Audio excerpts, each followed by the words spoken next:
Hello, welcome to NRS 123. This is the Professional Nursing Health Law for Nurses subject. I'm Evan Plowman, I'm the subject coordinator for this subject. I've worked in subjects with a lot of you guys before, but if you haven't met me before, I'm on the Wagga campus and you've got my details there on the home page. I'm very easy to contact. If you email me through the email address there and let me know you want to have a phone conversation, or if you want to Skype or something like that, I'm happy to do that. Just send me an email, I'll get back to you as soon as I can. So in this very brief video, I'm just going to take you through the I2 site for this subject and talk to you about the most important parts about making sure you get through. So as mentioned, it's NRS 123. This is the home page, just got some details about the subject on here and also my contact details. You've also got the further contacts of the other teaching team members, so you've got myself, Bathurst, Wagga, Albury, and we'll also have a Darwin person added as well. But they're the team members. We've got lots of really good experience and some really good nursing knowledge that's going to be brought to this subject through your different lecturers that you'll be working with. So that's the teaching team.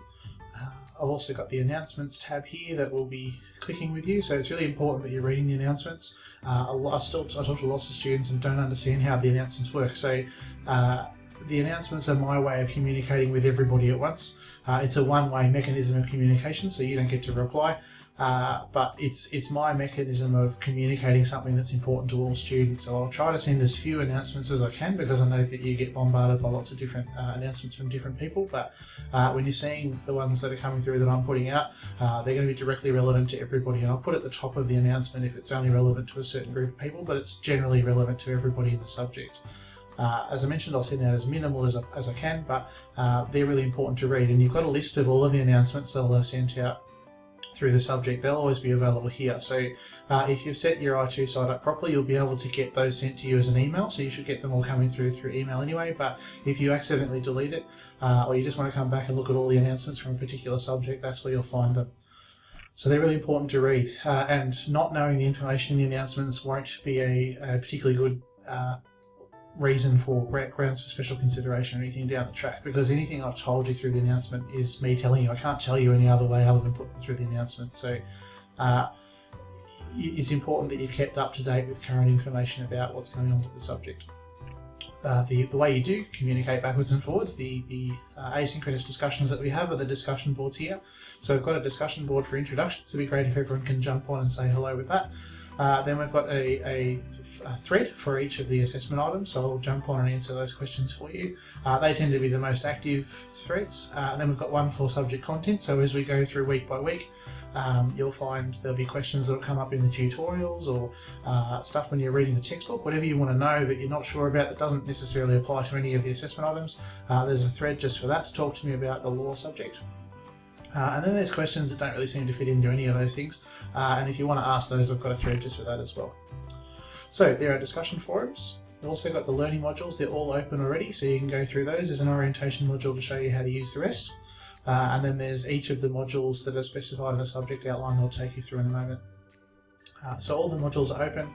You just click on them and take you through. It'll talk you through an introduction to most of them, and I'll have a lecture from most of them are put together by Amanda Stott, one of our teaching team members from a couple of years ago. They were recorded. The reason I haven't updated them is because I can't do them any better than they've already been done. Amanda's done a brilliant job with those. So you've got lectures to watch for all the topics. There's also some online activities and some material to go through, and it also refers to which section of the prescribed textbook you should be up to as well. So we've got all sorts of that sort of thing in here, and it will take you progressively through each of the topics. So that's the learning modules. Back to the home page, we've got the prescribed textbook. This is the Law for Nurses and Midwives by Staunton and Chiarella. It's a incredibly readable textbook. It's a very good book. I've reviewed a few other books that are very similar and targeted also at Australians, and I couldn't find anything better than what we're already using. So the Staunton and Chiarella is still the textbook that we'll use for this subject. Costs about $80. You can buy it online. You can buy it through the Co-op bookshop. I'm aware that there's a lot of things to buy when you're a student, and that these costs can build up. This subject, the textbook for this subject is particularly important. It's very difficult to wrap your head around a lot of these topics without reading the chapters week by week, so get yourself a copy of that. You can have a look at an older version of the book, that's okay if you've got access to that, but not the current one. You can borrow it from the library. You can look at whatever. You can get yourself a second-hand copy of it, that's fine. But trying to get a copy of this book would be very helpful for you in this subject. It's a good thing to hang on to as well. It's not a book you want to get rid of at the end of the session. It's a good book to hang on to for a reference to come back to later in your career as well. So make sure you get the prescribed textbook, very important with the subject. You've got the East tab, so you can click on and put your assessments through that. You've got the My Grades, which you know how to use, and there's other support stuff here from the library and Alan team and all those sort of guys. So that's the site, very easy to use. I'll just go through the subject outline very briefly. So when you open this up, it'll take you through what you need to know. Subject outline, very, very important. It's the contract between you and me.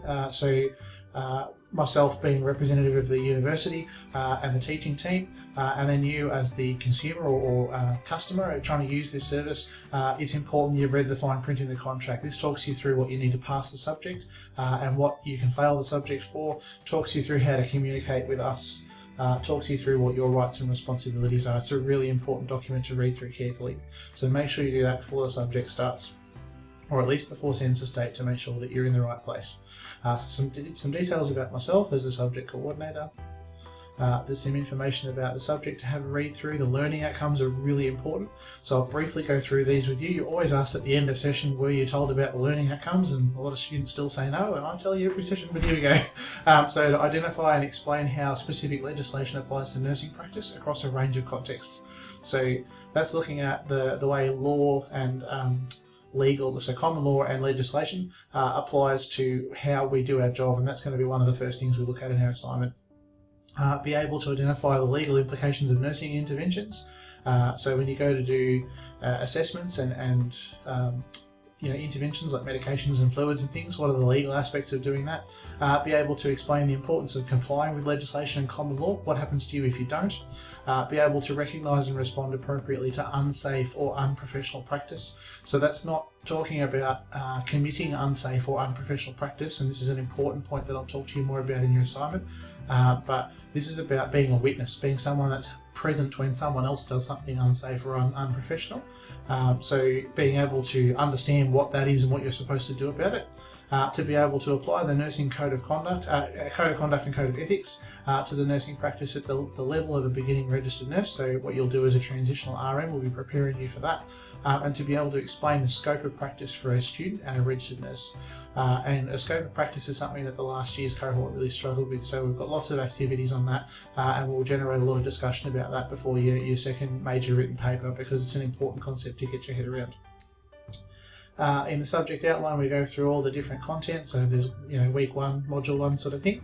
After the break, it sort of gets a bit more tricky with what week refers to what module, based on just we've had 4 weeks off in the middle. So I've tried to clarify that in the tutorial manual as best I can, but for each week that session's going, there's a different module to go through, and I've linked those to the learning outcomes, so you know of the learning outcomes we just mentioned which ones we'll be covering each week as well. So lots of stuff to look through with that, all the different topics we'll be covering. Talks about the prerequisite subjects you need to have done. You must have passed NRS 111, or in the old system NRS 189, which wouldn't be many of you. Most of you will have done NRS 111 to get into this subject. There's the prescribed text, which I've mentioned already.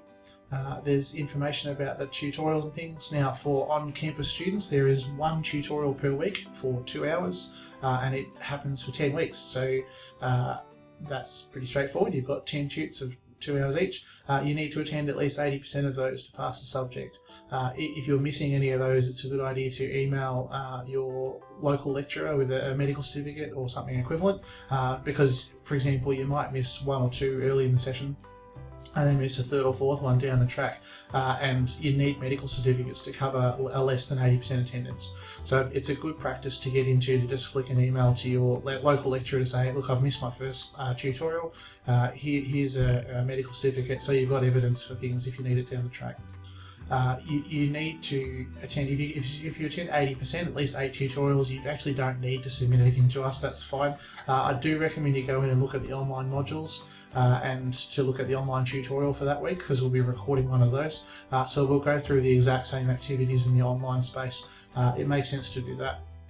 While we're talking about online, more than half the cohort this year will be online, which is quite a big proportion of you.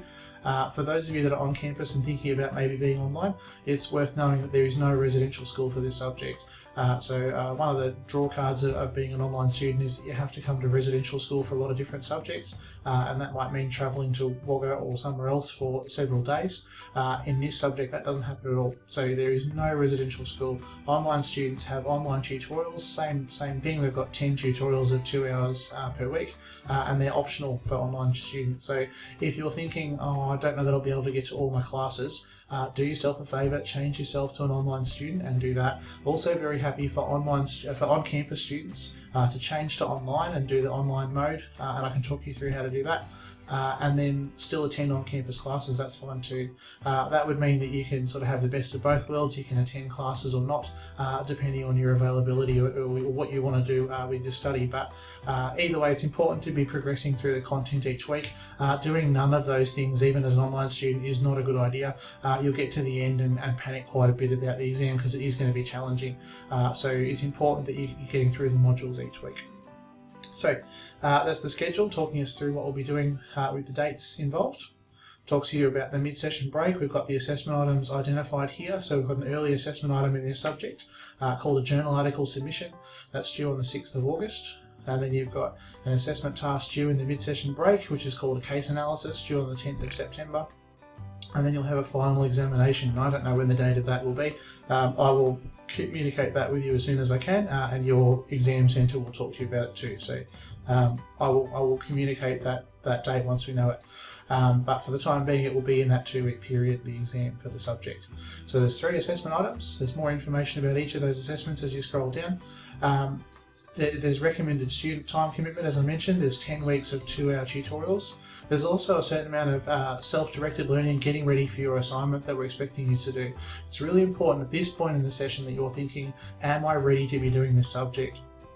So if you're working full-time and trying to study full-time, I can pretty much guarantee that won't work. You'll get to a certain point in the curriculum and you'll get stuck, and you'll be asking for extensions and trying to wiggle your way around how to make that work. It doesn't really work very well. So it's important that you've worked out, am I going to be able to commit 8 to 10 hours per week for this subject and all the other subjects I'm trying to do, and add those together and work out how many hours you've got in a week. So please give that some consideration at the start of the session. You have until the census date, which is in week 4, to decide this isn't for me and pull yourself out of the subject. We've got the attendance policy in there. We've got some information about the assessment items. Probably the most important part of the subject outline is here, the essential requirements to pass this subject. To achieve a minimum pass grade in the subject, you are required to complete and submit all pieces of assessment in accordance with the assessment criteria. That means if you score really well in the final 2 assessment items, but you never submit assessment 1, you'll still fail the subject. You must submit all 3 pieces of work. So you must submit paper 1 and paper 2, and then you must sit the final examination to pass the subject. You need to attend 80% of tutorials if you're an on-campus student, and you need to achieve an overall mark of 50% or higher. So you can score poorly in the first 2 papers and then do well in the examination, or the other way around, but you need to get to 50% overall to pass. Failure to submit all pieces of assigned work according to the appropriate assessment regulation will lead to an award of a fail grade. So don't do that, make sure you get all 3 of them done. So assessment 1, I'll go through each of these assessments in a lot more detail in short videos for each of those. So there's a journal article submission that I'll talk to you more about in that video that's due very early in session. I will mention that I'll be quite strict on making sure that I'm only giving extensions on those for people that really need them. The idea of this assessment is for you to judge, am I ready to be in this subject? So it's got a lot of other reasons for doing it, but part of it is about allowing you to consider, am I ready to be studying? It's in week 4. If I haven't got started in the subject by the time I'm up to week 4, you're already halfway through the session. It's time to think about, if I can't write a 500-word paper by week 4, I probably need to be not doing this subject right now. So it's due before the census date intentionally. It allows you to get to the due date and decide, look, I'm really not up for doing this at the moment, and withdraw yourself without any penalty. So that's one of the things of that subject. That assessment, and I'll talk to you more about what's involved in the assessment item in the other video. Also got the written paper just below this one. That's assessment 1. Assessment 2 will require more time and effort, and I'll talk to you more about that in that video. And then finally there's the exam. So that's the subject in a nutshell. We're going to have lots of good fun. It's the subject's been very popular with students in the past because it uses real cases that are relevant and local and current. We've gone to the trouble of making sure that we apply them to real situations that real nurses have gone through in the last few years. We talk to you about things that you're really going to need to know. That's the other thing that students have talked about, is that they can sense the relevance of it as they're going through the subject, that none of the weeks are irrelevant to them. Everyone can see the benefit of talking about consent and negligence and all those sort of things. So it's a really important subject to get right. It's an important subject to put time and effort into to get it to get yourself understanding those concepts. So there'll be a bit more stuff coming out just before the start of session, including the tutorial manual, which is really important. So I'll make sure that's available to you to print out before we get started. But otherwise, this is the subject. Welcome to NRS 123.